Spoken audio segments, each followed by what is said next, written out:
کہ ایک تیر کا پھل ٹوٹ کر پاؤں میں رہ گیا تھا. اب وہ پاؤں سوج گیا تھا, وہ بہت تکلیف تھی. اب وہ ہاتھ بھی لگانے نہیں دیتے تھے, اتنی شدت کی تکلیف تھی. پھر یہ طے ہوا کہ جب یہ نماز میں سجدے میں جائے نا تو یہ ان کا آپریشن کر دیتے ہیں, یہ نکال لیتے ہیں. تو واقعی جب وہ نماز سے فارغ ہوئے تو مصلی پر خون دیکھا تو فرمایا یہ کیا ہے؟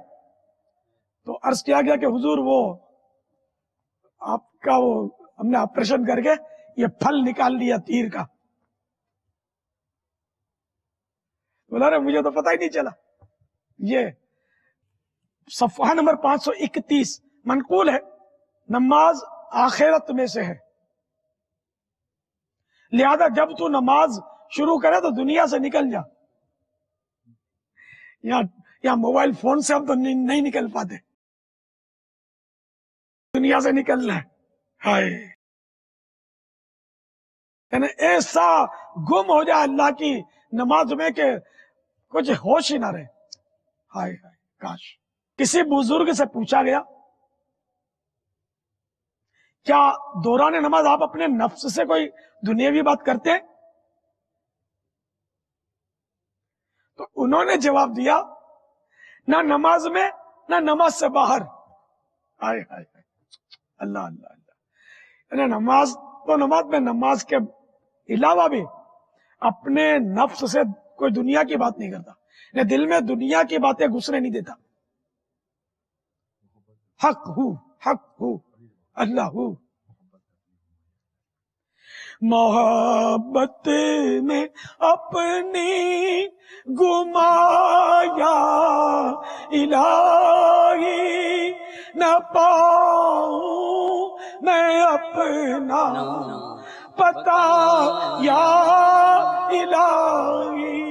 صلو علی الحبیب صلی اللہ تعالی علی محمد. مجھے اپنی اور ساری دنیا کے لوگوں کی اصلاح کی کوشش کرنی ہے انشاءاللہ.